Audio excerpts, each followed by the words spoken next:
मैं आंध्र प्रदेश राज्य का डॉक्टर बी.आर. अम्बेडकर कोनसीमा जिला का हिंदी विशेषज्ञ और हिंदी रिसोर्स पर्सन मोहम्मद ताहिर पाशा। आज हम इस सत्र में कारक कारक को अंग्रेजी में केस कहते हैं। कारक क्या होता है, इसका संपूर्ण जानकारी आपके सामने रखने मैं प्रस्तुत हुआ हूं। चलिए कारक के बारे में जानकारी प्राप्त करेंगे।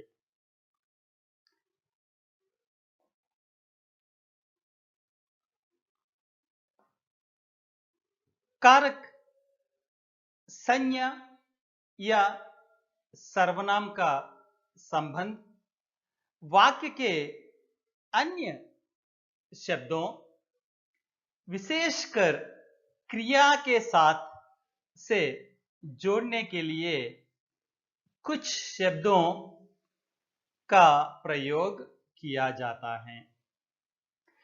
इस प्रकार संज्ञा या सर्वनाम का वह रूप जिससे उसका संबंध क्रिया तथा वाक्य के अन्य शब्दों के साथ जुड़ता है, वह कारक कहलाता है।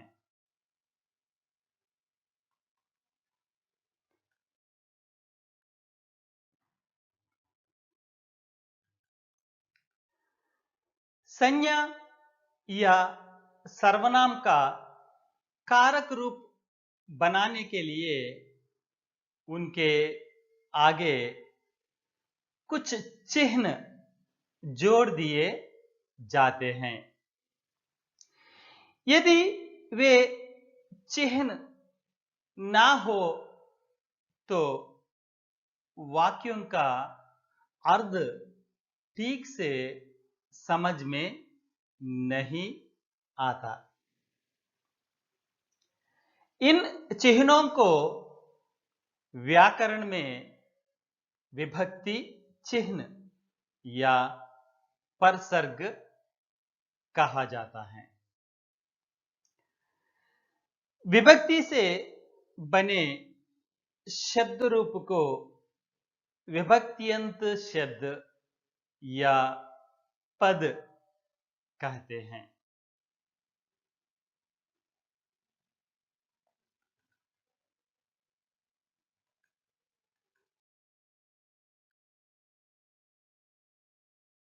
जैसे हम कुछ उदाहरण देख लेंगे।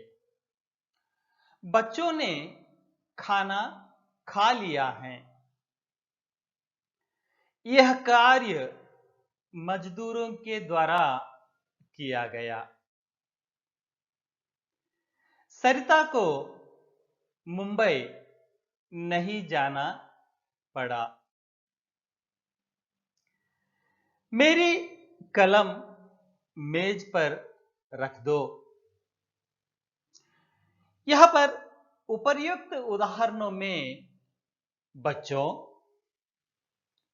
सरिता, मजदूरों और मेज संज्ञा शब्द हैं, जिनके आगे क्रमशः ने, को, के द्वारा एवं पर शब्द लगाए गए हैं, जो विभक्ति कहलाते हैं।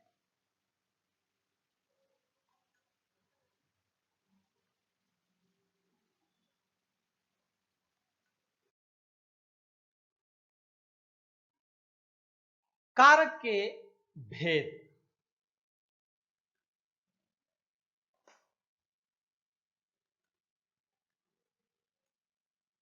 हिंदी में कारक 8 भेद होते हैं।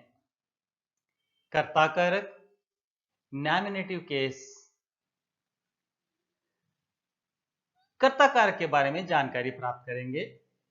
कर्ता का अर्थ है करने वाला। संज्ञा सर्वनाम शब्द के जिस रूप से कर्ता का बोध हो उसे कर्ता कारक कहते हैं। कर्ता कारक का परसर्ग ने है। कर्ता कारक परसर्ग रहित भी हो सकता है। जैसे यहां पर जैसे मेहमानों ने खाना खा लिया, ये परसर्ग सहित है। बालक पुस्तक पढ़ता है, परसर्ग रहित।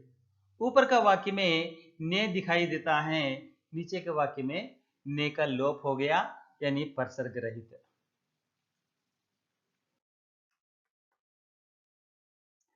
कर्म कारक, बाद में हम कर्म कारक, इसको अंग्रेजी में ऑब्जेक्टिव केस। जिस व्यक्ति या वस्तु पर क्रिया का फल पड़ता है उसे कर्म कारक कहते हैं। कर्म कारक का परसर्ग को है। इसका प्रयोग परसर्ग या विभक्ति चिह्न के बिना भी होता है। जैसे यहां पर उदाहरण देखिए, मां ने बच्चों को खीर खिलाई, यहां पर परसर्ग सहित यानी को है। संजय ने दिल्ली में लाल किला देखा, यहां पर परसर्ग रहित है, यहां पर कहां पर भी को नहीं दिखाई देता। यह कर्म कारक के अंतर्गत परसर्ग रहित वाक्य है, और यह परसर्ग सहित और रहित वाक्य का उदाहरण देख लीजिए। मां ने बच्चों को खीर खिलाई, यह परसर्ग सहित है, को परसर्ग है। यह संजय ने दिल्ली में लाल किला देखा, यहां पर कर्म कारक का परसर्ग रहित हो गया है। बाद में देखिए करण कारक। करण कारक के बारे में देखिए, संज्ञा या सर्वनाम का जो रूप कर्ता के साधन का बोध कराता है उसे करण कारक कहा जाता है। इसके परसर्ग से के द्वारा और के साथ है, से के द्वारा और के साथ। जैसे हम रेल से मैसूर जा रहे हैं। दूसरा देखिए, रावण राम के द्वारा मारा गया, के द्वारा। वह अपने भाई के साथ पढ़ रहा है, देखिए यहां पर से के द्वारा के साथ। बाद में संप्रदान कारक, डेटिव केस। संज्ञा या सर्वनाम के जिस रूप से यह ज्ञात होता है कि क्रिया किसके लिए या किस उद्देश्य से की जा रही है, वह संप्रदान कारक कहलाता है। यहां पर देखने की बात यह है कि क्रिया किसके लिए, किस उद्देश्य से की जा रही है, यह बताने का संप्रदान कारक कहलाता है। इसके परसर्ग या विभक्ति चिन्ह को और के लिए है, को और के लिए। जैसे उदाहरण देखिए, महिला ने भिखारी को भोजन दिया, महिला ने भिखारी को भोजन दिया। दूसरा उदाहरण देखिए, सिपाही लड़ने के लिए सीमा पर जा रहे हैं, यह एक उद्देश्य है। यह उद्देश्य किसके लिए, भिखारी के लिए। यह सीमा सिपाही लड़ने के लिए जा रही है। यह देखकर हम संप्रदान कारक का पहचान कर सकते हैं। अपादान कारक, एब्लेटिव केस। अपादान कारक संज्ञा या सर्वनाम के जिस रूप से अलग होने, तुलना करने या डरने भाव प्रकट हो उसे अपादान कारक कहते हैं। इसका परसर्ग से है जो पृथकता वाचक होता है। जैसे बादल से पानी बरस रहा है, बादलों से पानी बरस रहा है। खरगोश कार से तेज भागता है, यह पृथकता, अलग और यह बादलों से पानी अलग होकर बरस रहा है। खरगोश कार से और तुलनात्मक तेज से भागता है। और तीसरा उदाहरण देखिए, बच्चा बंदर के गुर्राने से डर गया। गुर्राने से डर गया, ये भय का भाव प्रकट हो रहा है। बात कारक देखिए, संबंध कारक, इसको पोसेसिव केस कहते हैं। इसका विवरण हम जानकारी प्राप्त करेंगे। संज्ञा या सर्वनाम के जिस रूप से उसका किसी अन्य संज्ञा या सर्वनाम के साथ, जिस वाक्य में सर्वनाम या संज्ञा जिस रूप से उसका किसी अन्य संज्ञा या सर्वनाम के साथ संबंध प्रकट होता है, उसे संबंध कारक कहते हैं। इसका क्रिया से सीधे संबंध नहीं होता।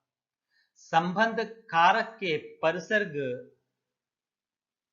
का, की, के, र, री तथा न, नी, ने है। उदाहरण देख लेंगे। जैसे ललित का विद्यालय ज्वालापुरी में है। दूसरा उदाहरण देखिए, मेरी पुस्तक यहां रख दो। तीसरा उदाहरण देखिए, उसने अपना काम कर लिया है। यहां पर सीधा संबंध नहीं होता क्रिया से, लेकिन संबंध कारक के परसर्ग का, के, की, र, री, न, नी, ने। जैसे ललित का, मेरी, उसने अपना काम कर लिया, ये संबंध कारक शब्द है, वाक्य है। बाद में देखिए, अधिकरण कारक, लोकेटिव केस। संज्ञा या सर्वनाम के जिस रूप से क्रिया के स्थान का बोध होता है, उसे अधिकरण कारक कहते हैं। अधिकरण कारक के परसर्ग में और पर है। अधिकरण, अधि ऊपर, इसका अर्थ मिलता है परसर्ग में और पर। जैसे उदाहरण देख लीजिए, आंगन में बच्चे खेल रहे हैं। कहां खेल रहे हैं? आंगन में, यहां पर में। और बाद में देखिए, पेड़ पर बहुत से पक्षी बैठे हैं। यहां पर देखिए पर में, ये अधिकरण के कारक के अंतर्गत आते हैं। और देखिए, संबोधन कारक, वोकैटिव केस।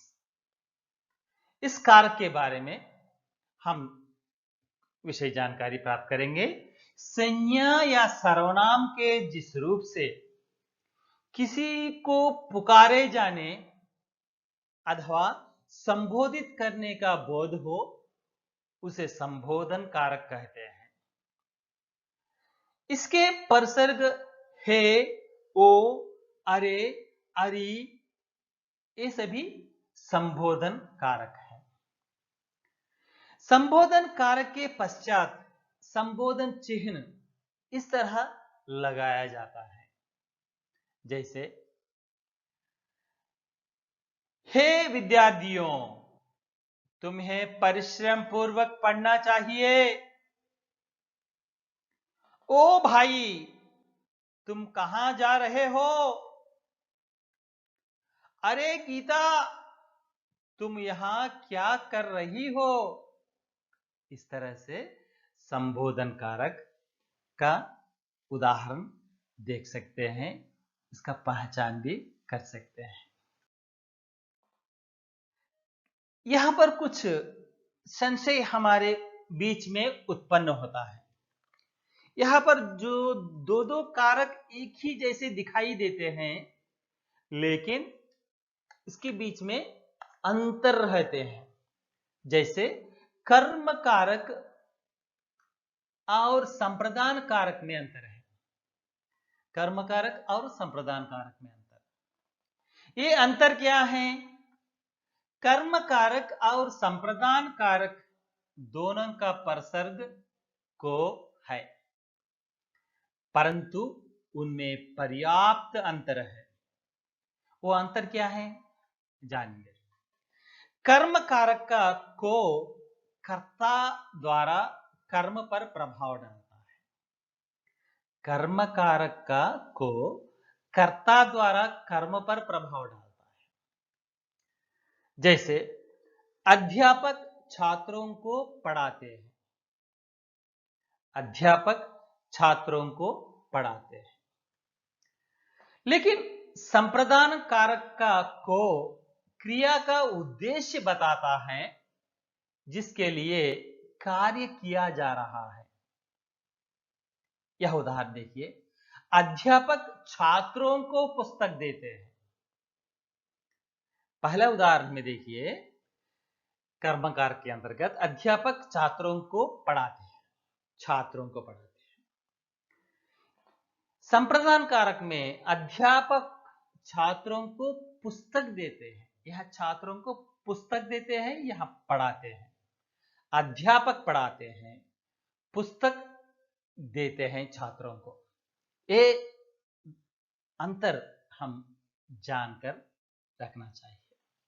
इसकी पहचानत यह देखना चाहिए कि कर्ता द्वारा कर्म पर प्रभाव डालता है या क्रिया का उद्देश्य बताता है। करण कारक और अपादान कारक में अंतर बाद में है। करण कारक और अपादान कारक में क्या अंतर होते हैं, इसका जानकारी भी हम प्राप्त करेंगे। करण कारक और अपादान कारक दोनों का चिन्ह से है, लेकिन इनमें कुछ विशेष अंतर है। करण कारक से क्रिया की पूर्ति में कर्ता का साधन होता है, जबकि अपादान कारक का से वाक्य में अलगाव का बोध कराता है। अपादान कारक अलग करता है, यह लेकिन कर्ता का साधन होता है। करण कारक में, अपादान कारक में जो अलगाव दिखाता है। जैसे मैं कलम से लिखता हूं, एक करण कारक है। यह लिखता है कलम से। किससे लिखता है? कलम से लिखता है। यह देखिए अपादान कारक, वह पेड़ से फूल तोड़ती है। यह पेड़ से फूल तोड़ती है। यह अलगाव कट, वह काटा जाता है, वहां पर पेड़ से काटा जाता है, लेकिन कलम से यह लिखते हैं। कलम से लिखा जाता है, पेड़ से अलग किया जाता है। ये अपादान कारक और करण कारक का अंतर। अब तक आप हिंदी में कारक संबंधी विषयों की जानकारी प्राप्त कर चुके हैं। इसी तरह से हिंदी शिक्षक चयन परीक्षा के संबंध में, टेट के संबंध में और व्याकरण संबंधी विषय आपके सामने प्रस्तुत करने वाला हूं। कृपया मेरे चैनल से बने रहे। धन्यवाद।